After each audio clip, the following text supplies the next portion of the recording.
everyone out there, and happy Thursday. It's every Thursday. I almost forgot what today is. You tuned into Community Conversations on Kelly K 102.5 FM. My very special guest today is Dr. Randall Keeselring from Arkansas State University. He is a professor of economics. I know that's very broad, but that's the basis of what he teaches, and there are various other courses under that. So good morning to you, Dr. Keeselring. Good morning. And before we get started with our topic of the day, I would love for you to please give us some background about yourself so the listeners and viewers can get to know more about you. Okay, I don't know what I've got. I'm a relatively old guy now, so I've got a big background. Well, I could talk for a long time. I guess let's talk about you. I see on the website you got your degrees in Oklahoma, but now you're in Arkansas. So how did you make that transition? Well, that's an interesting. They gave me a job here. That's the primary reason they pay me, so that's why I came here. But life is funny. You go from one place to another. I was actually born in Arkansas, down close to Texarkana, a little bitty place that nobody's ever heard of. But at the time, my father was actually on recruiting duty, and he met my mother down there. And soon after they had me, they left. So I didn't come back to Arkansas until I got the job here, actually. So my grandparents always lived in Arkansas. But I just became interested in economics and started studying economics. And as you said, I went to the University of Oklahoma, got a degree there. And the first job that I got was in Iowa, at the University of Northern Iowa. I taught there for 3 years and got an offer from West Texas State University, which has since changed its name. They offered to pay me more money again, so I went there. And then Arkansas State University, eventually, they were trying to get accredited by AACSB. They were trying to find economists that had published things, and they offered me a little bit more money and a place to live that I thought was better than where I was living. So, basically, I ended up here because I thought each time I made a move, I was making myself better off. I don't know if that was true or not, but that's what happened. All right, I'm sure Arkansas State is grateful to have you and your knowledge that you bring to the table. And I'm sure your students are very blessed to have had you as a professor and those coming along. So I want to talk about economics, and I know that this seems like it is a very broad topic, and hopefully you can help us gain a better understanding of what it is and what it means, especially on the local and state level. We hear the term economy thrown around when it comes to the national level. So please help us understand what the term economy means and then break it down for state and local levels. Well, when somebody refers to the economy, you're right, they're usually referring to the national economy and how it's doing. And of course, the national economy relates to the local economies as well. If the national economy is doing well, most likely the local economy is doing okay too. If the national economy is doing poorly, there's a good chance the local economy is not doing that well either. Now, we're kind of special. We're always special here in Northeast Arkansas. But we are special in that we are dominated by 3 industries in the town of Jonesboro in Craighead County, where it's basically agriculture, health, and the university. That is wonderful. Yeah, I mean, those are the 3 primary employers in the area. Now, there are many others, but those are the big ones in our area. And if you think about those, they tend not to vary as much with the national economy, because health is something that goes good or bad, no matter what happens to the national economy. The university tends to do okay, because when the economy is doing poorly and there's unemployment, people go to the university. Yeah, so might as well go back to school. Right, and agriculture tends to have its own sort of ups and downs that are different from perhaps the national economy. Okay. So we're in some ways we're insulated from the national economy, but also we are basically behind the national economy. We're a relatively poor state and a relatively poor area. Parts of this area are some of the poorest areas of the state, not all of it, but we tend to lag a bit behind. So when the overall economy does poorly, we don't perhaps do as bad as some areas do. But when the overall economy does well, we probably don't do as well as some of the areas do either. Yeah, you mentioned, Arkansas, and it's not a secret that we are one of the poorest states in the United States. Have you done much research or read any articles on what we can possibly do as a state to help boost those numbers? That's one of the big questions in economics. I mean, that's a major question. And it's not just for an area like Arkansas, but internationally. Why do you have some countries that are much poorer than others, and what can you do about it? If we had a magic formula, we'd pass it along, because I think the whole world would be a better place if we didn't have pockets of extreme poverty, like you do have in Arkansas. Some people have argued that education is the solution. Certainly, one of the things that happens, and maybe happening with you and other people around here, the people that I work with, teaching students who become educated become aware that these difficulties exist and often move to other areas. So students can always do things to help themselves in that way. That doesn't work for everybody, of course, but education helps probably. People do better the more educated they are, typically. Not always.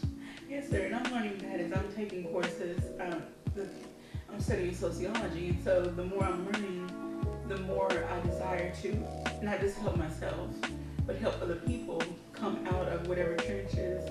One person at a time, whoever I can help. So hopefully, they can get back on the track to employment or just bettering their life in some type of way. So, along with that, we hear the terms capitalism, and capital. So can you help us understand that term? Okay, capitalism is, if you looked up the definition in the dictionary, it's going to tell you capitalism is an economic system, although sometimes they'll say it's a political system as well. But from an economic perspective, it's a system where there's private ownership of the means of production, and it's characterized with markets, free markets, where people can buy and sell labor, cars, goods and services, whatever, characterized basically by free markets that are competitive. So it's an ideal system. Perhaps in sociology, political science, they might talk about it as an ideal type. It's not something that's ever existed in some sort of perfect form. It can't, and I can talk about that if you like. Yes, please. But it is a system that the U.S. has espoused. We think it works better, and economists typically argue that it is the most efficient system. Now, there are other arguments for it. Now, it can't be perfect. You can't have a perfect system because once you establish a government, the government intervenes in various ways, and you have to argue about, and I'm sure in your sociology classes you talk about this, the government intervenes and the issues arise as to whether or not the government is doing the kinds of things that make us better off or worse off. But when the government makes decisions about stuff, they make decisions for everybody. In capitalism, you have individual markets with individual players in the market making decisions for themselves. And so when businesses and individuals make decisions in the market, you can make a pretty good argument that they are doing things that make themselves better off. But if you do that if you make a decision for everybody, it's much harder to make an argument that you've done something that makes everybody better off. Yes, sir. Because you're probably going to make some people better off and other people worse off, and it becomes a much more difficult situation to deal with. Yes, sir. Another term that I've been learning is socialism, in which, there are some theorists that would say socialism is better, capitalism is bad. Eventually capitalism is going to play out and, eventually end. I personally don't see that happening. The more knowledge that I'm gaining, capitalism will never die out. It's going to always be around in some shape or form. But I do feel personally that I wish there was a little more socialism.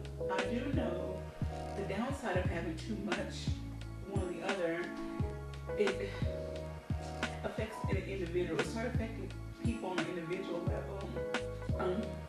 With socialism, if it's too much, people lose their drive to be, how can I say, their initiative to create more different, I don't know, please. Incentives. Okay. Economists talk about incentives. In a pure capitalist system, which I would still emphasize, it's not something that exists, and probably it's an ideal type. But we do talk about it like it's an ideal that we want to achieve in the U.S. Often, I think we attach positive feelings toward the term capitalism, and probably, as you're saying, some negative feelings to the term socialism. But neither one is a type that exists in purity anywhere. So I guess from an economist's point of view, the reason that we like capitalism and argue for it frequently is because it preserves the incentives. Okay. There's an incentive structure built in. So if you pay someone more, they work harder, and so forth. If you interfere with that, if you redistribute income, if you say this is a big issue, and there are many difficulties with doing something like this. So I'm going to give you sort of an ideal description. Okay. If I take the richest person in the U.S., whoever that may be, and I take $1 from that person, and I give that dollar to the poorest person, you could make a pretty good argument that the richest person doesn't miss that dollar at all, but the poorest person appreciates it and gets something out of it. The problem is we have no way of measuring that. We have no way of being sure that that happens. And so if we continue to take dollars away from the richest person and give them to the poorest person, where does the richest person start becoming worse off more than the poor person is becoming better off? So redistributing income is not something that economists get involved in that large a way because it's so difficult to provide objective evidence that you've done something that's good. Now I want to contrast that quickly with a market exchange where I've got a car and I'm selling you a car. You and I come together and you want to buy a car, I want to sell a car. We negotiate and we arrive at a price, okay? And when we do that totally voluntarily. Nobody's telling us that we have to do it.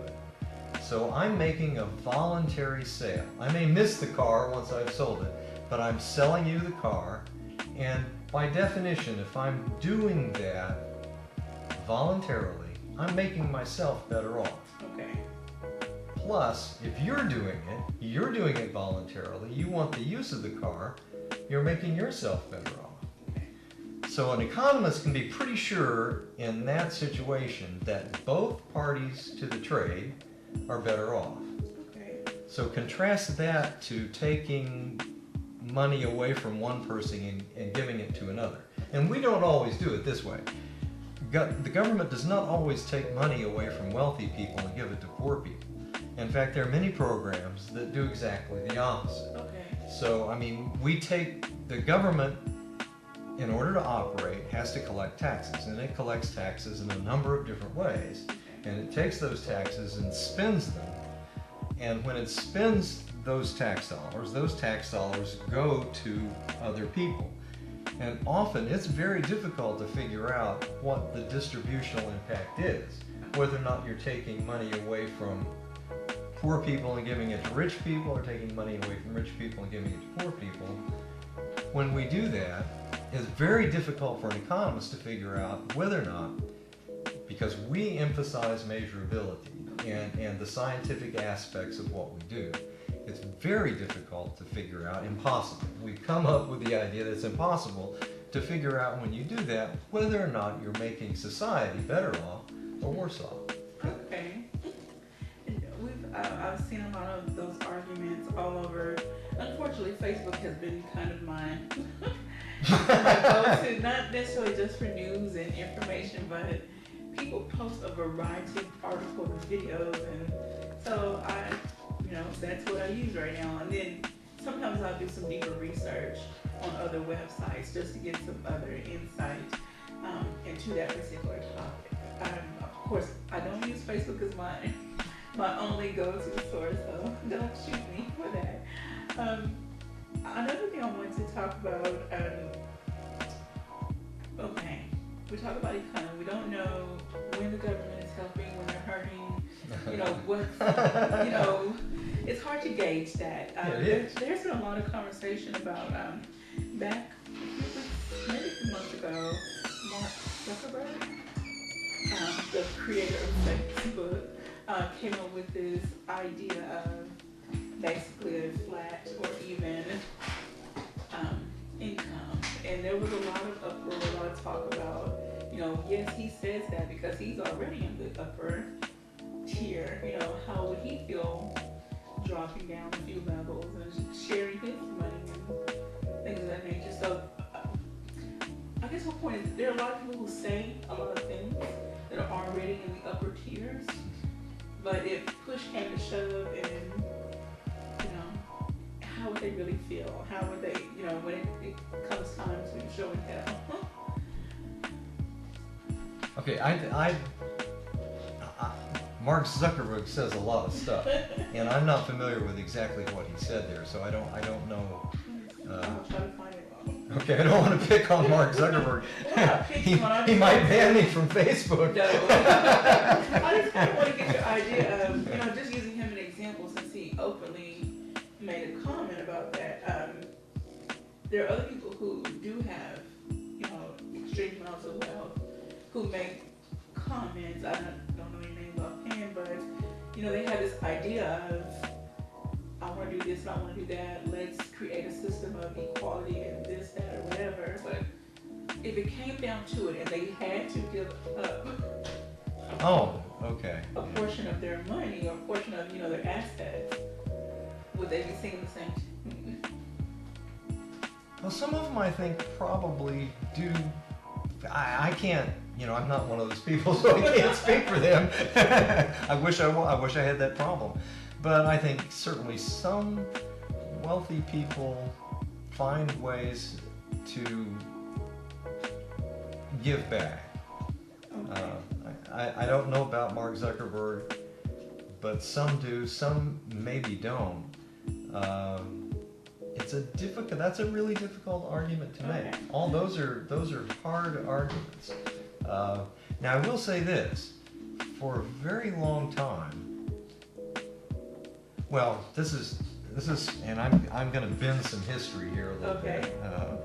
Some of my friends in the history department might not like the way that I do this. I'm going to make some broad statements here, but early on, some of the criticisms, some of the Marxist criticisms of capitalism were that capitalism would result in this distribution of income, where you had the end result of capitalism would be these people that have huge amounts of wealth and money, and then large numbers of people that are incredibly poor.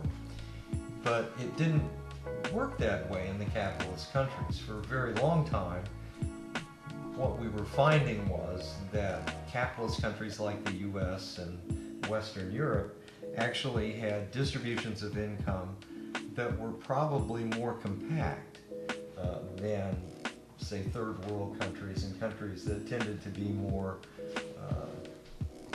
interested in socialism and so forth. And that, go ahead.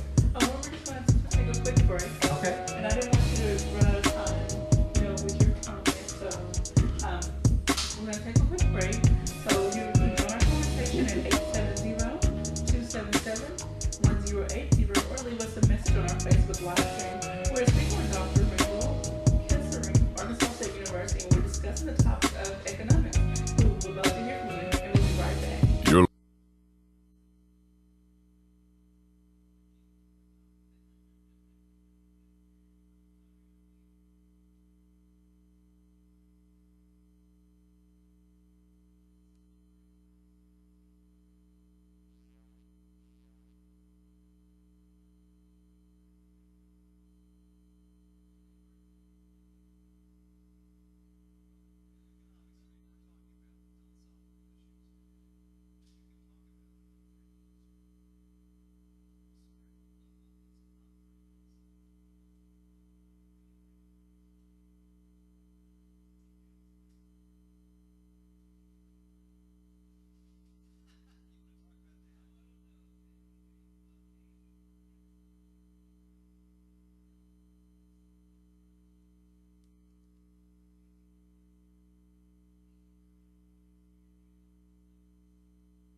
right, welcome back to Community Conversations on KLEK 102.5 FM.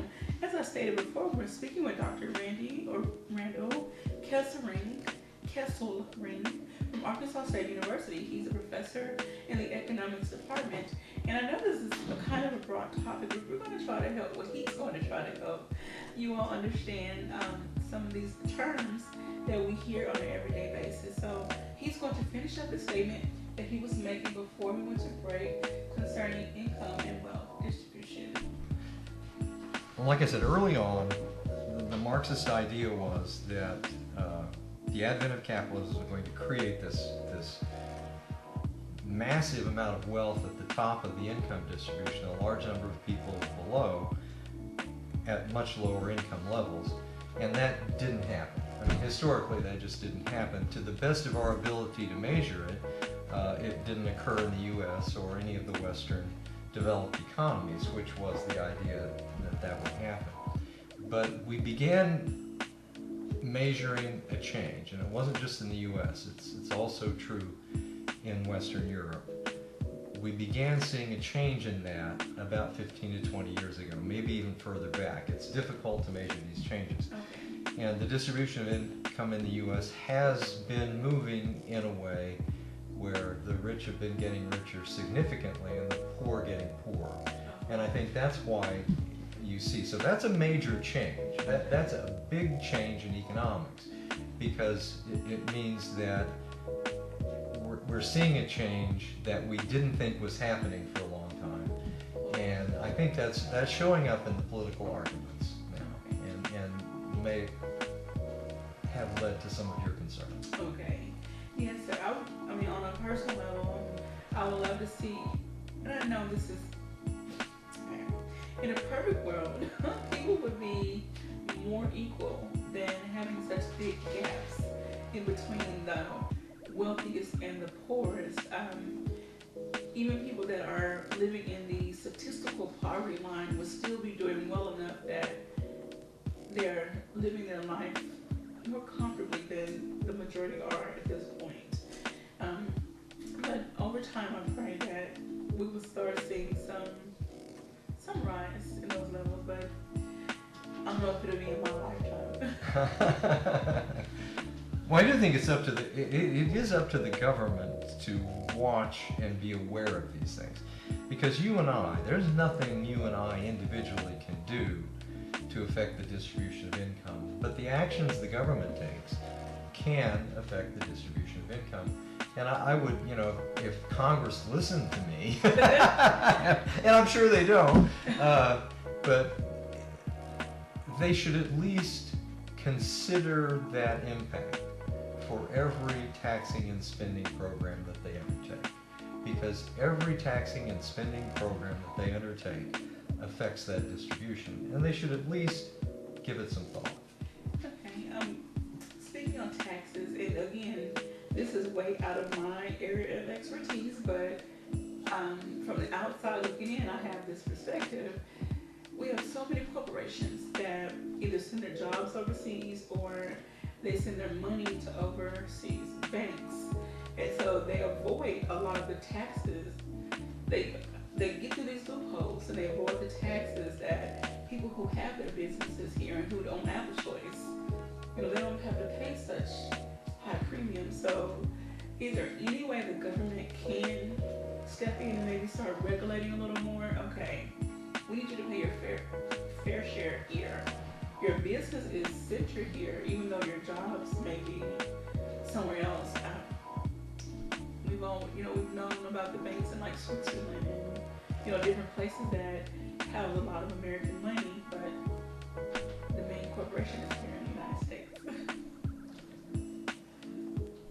That's not. Yeah, that's a really big issue. If you have a tax system, and each country has a different tax system, no country has the same tax system as another. So these tax systems vary internationally, and there's no real way to stop corporations, as far as I can tell, from moving from one location to another. So if they find that a particular country has a more advantageous tax system, then they may well move there. A very famous example of that has been Ireland. Ireland tried to develop tax systems that supported certain things, and they were pretty successful in doing that. The United States is a large country, and there are lots of advantages to corporations to locate in the United States. And I think one of the ideas that has come up and is talked about by a lot of politicians, and I haven't studied it that closely, is to lower the tax burden on corporations in the U.S. And if you do that, it would make it less likely for them to move. You might actually collect more tax dollars. I don't know if that's true or not. I'm just throwing that out there. But that is something that I've heard talk. And there are some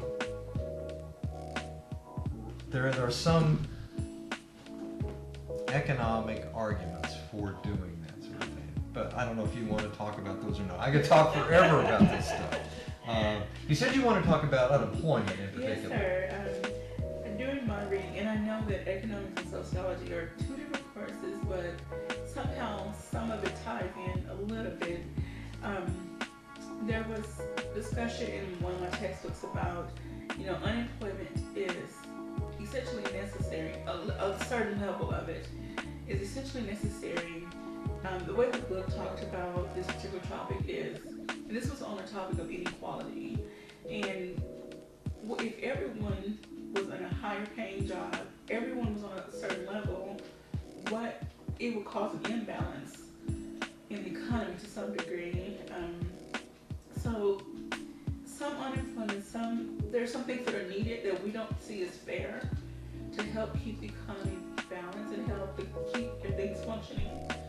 So please try to help me understand or just really grasp that concept. Okay. There are two concepts there that are mixed together, and I'll just start out with the measurement one. This is one that we teach students always in the beginning class, and that is that the way we measure unemployment, the numbers that you see, the way that we measure it is we do a survey, and that survey it's a large survey, but we go out and we just ask people, large numbers of people, did you work last week? Okay. And they answer. That's basically how it works. So during any period of time, in any reasonable economy, except perhaps maybe North Korea. Okay. If in North Korea, if you ran this survey and Kim Jong-un commanded his people to say that they all worked last week, you would not have any unemployment, okay? That's a possibility. But in any reasonable situation, that's not going to happen, because you always have people moving from one job to another. Just like I did. I've done that several times in my life. Okay. And everybody does that. And that's not bad. That's actually good. Okay. You're not going to probably do this the rest of your life. No. You're probably looking for a better employment situation. And there may be a time when you resign from this job, and for a while you're unemployed while you're looking for another one. So if we do the survey, we ask you the question, you say, well, last week I didn't work, that's not necessarily bad. Okay. So when we measure unemployment, we're doing it during a particular period of time.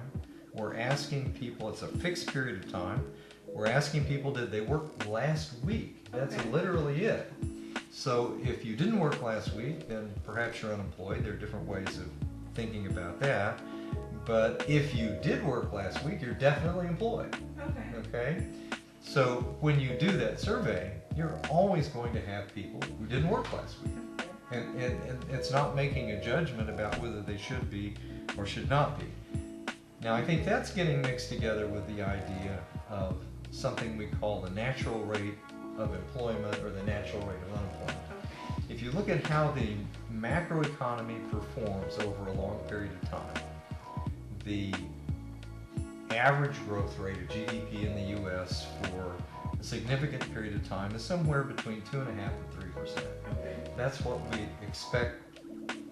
So that's something that an economist would say, probably, that that's a long run rate of growth that we can probably expect to sustain. Okay. Now, if that's a sustainable rate of economic growth, then attached to that sustainable rate of economic growth is a rate of unemployment that is also sustainable. So that's something that we often call the natural rate of unemployment, or you could look at it as the natural rate of employment.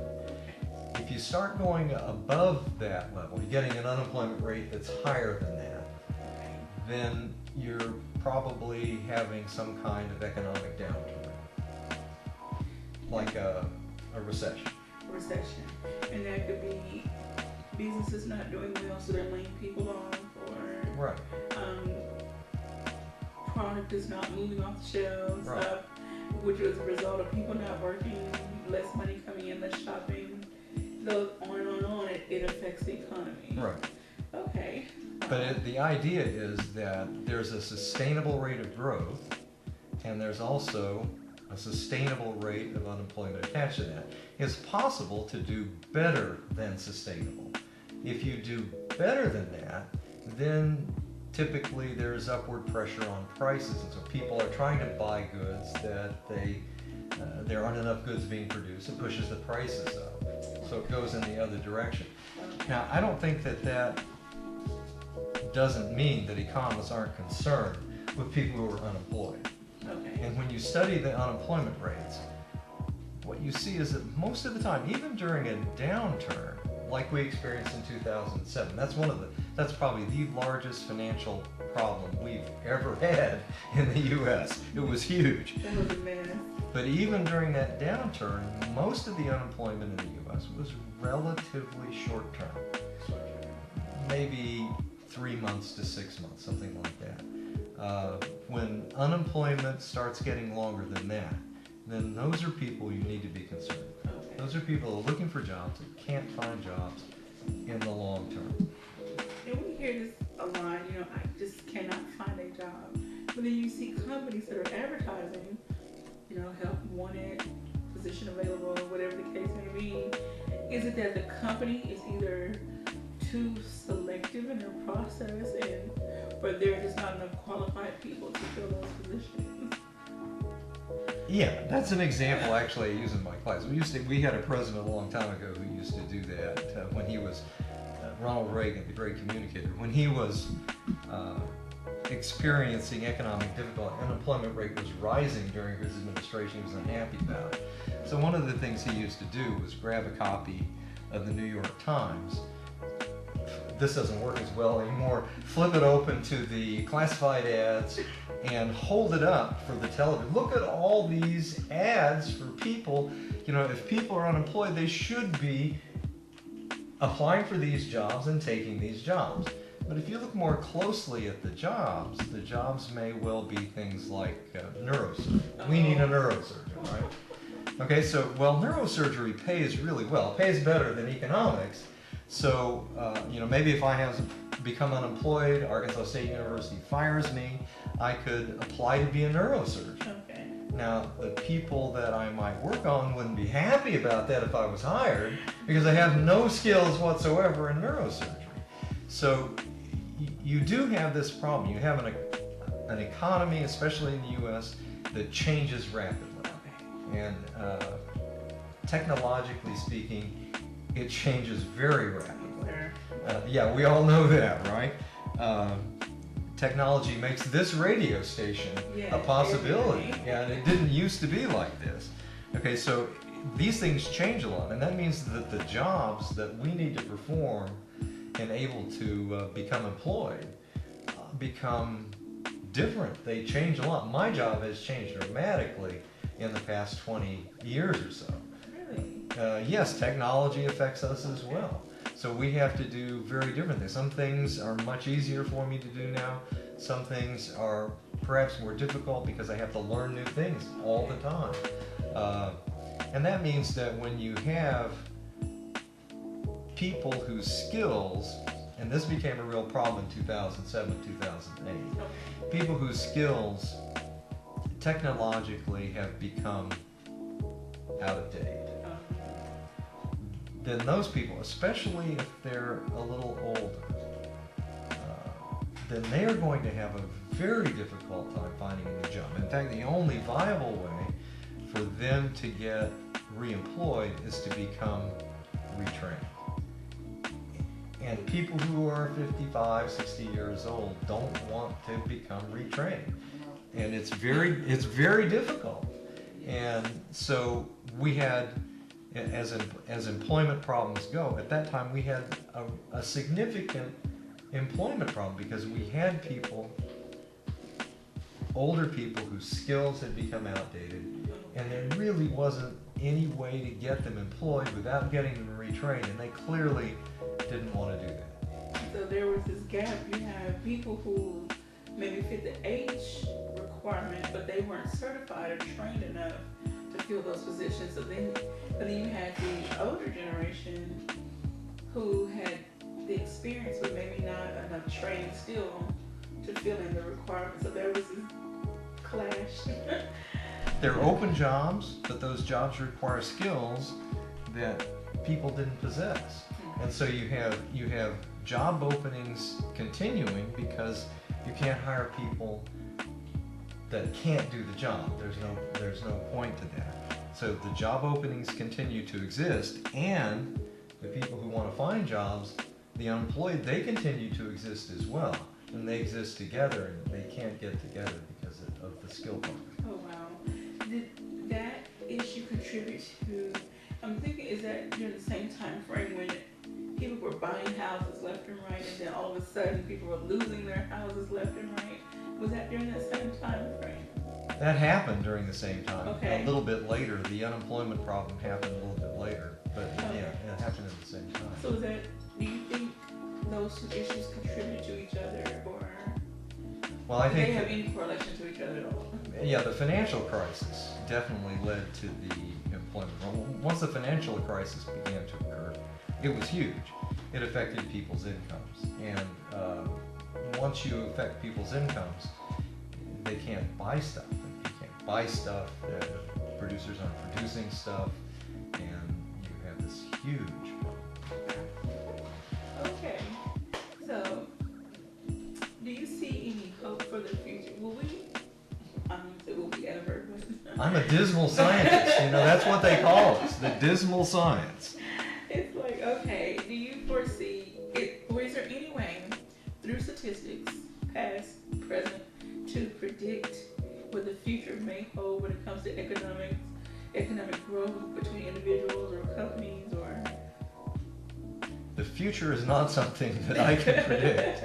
If I could predict the future, I wouldn't tell you. Oh, okay. No, people, I heard a very famous economist say, the people who tell you they can predict the future are not economists. Oh, wow. Okay? They are seers, and they're telling you something that's not true. Nobody can predict the future. I guess predict is I don't know, awkward. I would say, well, foresee what may happen if the trend continues from the way it's going. Could there be something a loop thrown in the mix that can change all of that? Yes, that's one of the things. There are outside, well, think if you were living in Guam right now, how would you feel about your future? I mean, that they're being threatened with nuclear annihilation. So that, how do you predict? How do you figure that out? Yeah, if North Korea does something, that would definitely affect all of us, the economy. So we probably, I'm making doomsday stuff here. I don't really believe that's going to happen. I like to believe that that's not going to happen. I hope that that's nothing like that happens. But there are things that happen externally, and those things affect the economy, and that makes it almost impossible to predict what's going to happen. I think what we talked about in the first segment of this show, I do think is an important idea, and that is the idea that the distribution of income is spreading apart, and it is something that we need to be concerned with. And not just us. I mean, it's the developed countries of the world are experiencing it. All of us are. Alrighty. And So with that, we're going to take another break. okay. And we'll come back and we'll wrap up.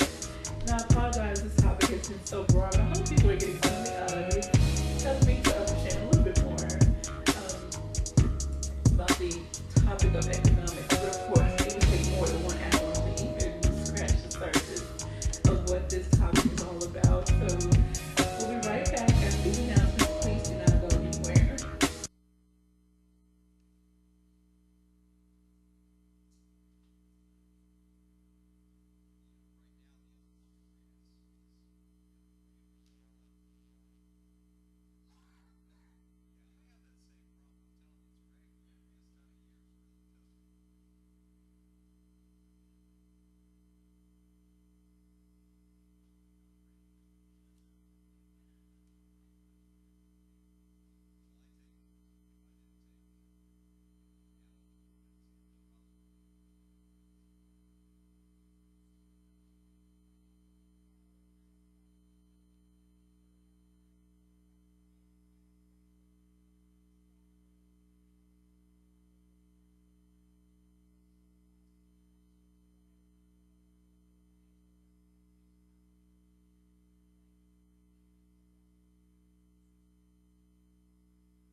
welcome back to the last segment of Community Conversations on KLEK 102.5 FM. I have been your host for today, Quabila Hardin, along with my very special guest, Dr. Randall, or Randy, Keeselring from Arkansas State University. He is an economics professor, and that's just a broad topic. And you can go to Arkansas State University's webpage and find out more about him and all the wonderful work that he has done. I would like to switch things up a little bit, kind of lighten the mood. We do want to highlight some more things that you have done. You have taught in Cyprus, France, and Syria. So I would like for you to share your experience with that. And then also, if you could please give some final thoughts on advice. Any student, anyone is thinking of studying economics, what can they do with that degree? Where can they go? What's some advice you might give them? So. Okay, let's see. I have taught in a number of different. I taught in Austria for a while too. It's one of the benefits of doing what I do is that the way things stand now, the U.S. educational system is respected throughout the world, and so there are opportunities to teach in other locations. And I was fortunate enough to get a Fulbright grant to work in Syria for a while, and that's probably one of the most interesting places I've ever been. And I think I mentioned to you before, the State Department threw me out of Syria.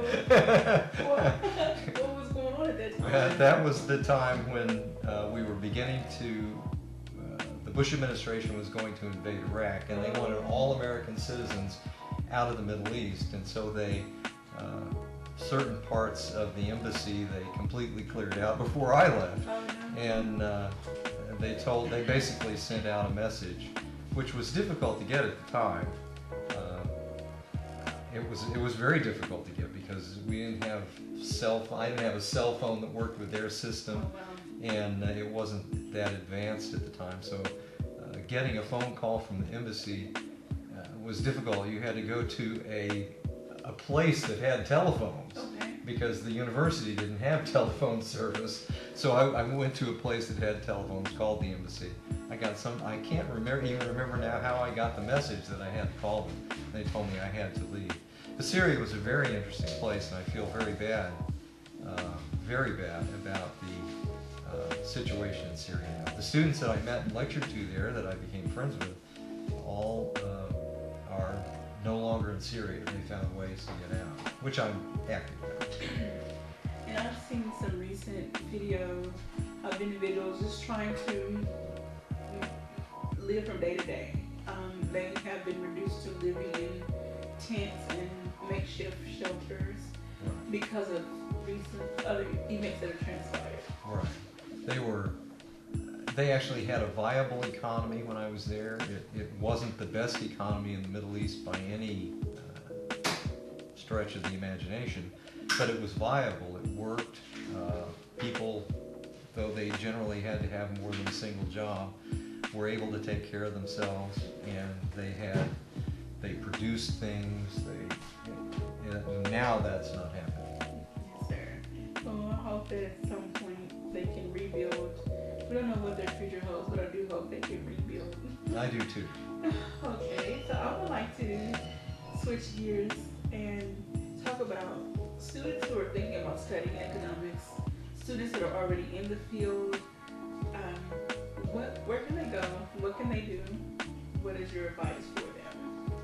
Well, economics involves some difficulty, involves some mathematical training, but the people who do it and get through it do extremely well. In fact, the average, this has been true for a long time, the average salaries of people who graduate with degrees in economics are some of the highest. They rank right up there in the middle of engineering. So not that many people get economics degrees though, because it does have some serious requirements. But I'll give you an example. A couple of years ago, we had two graduates.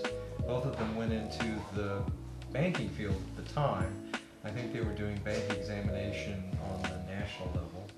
And one of them has moved on to become basically a mutual fund, particular manager, finance type manager, Okay.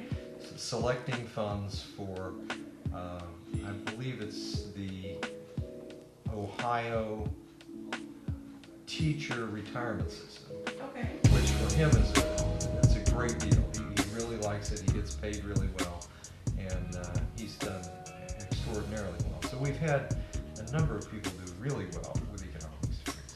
That's really wonderful. And I can't thank you enough for your time today and joining us and sharing your information. And I really hope that your students that are coming in, school starts with August 21st.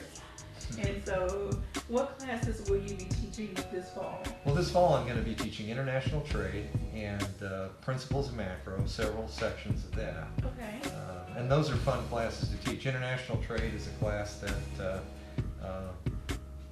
involves, especially right now, some timely topics because politically, international trade is not so popular these days. No, sir. Oh, wow. I'm sure your students are going to be geared up and ready. I hope they are anyway. I hope so too. I hope so too. Alrighty, so we thank you so much for joining us today. I want to send a big thank you out to everyone at Arkansas State University who gives us their time and comes here.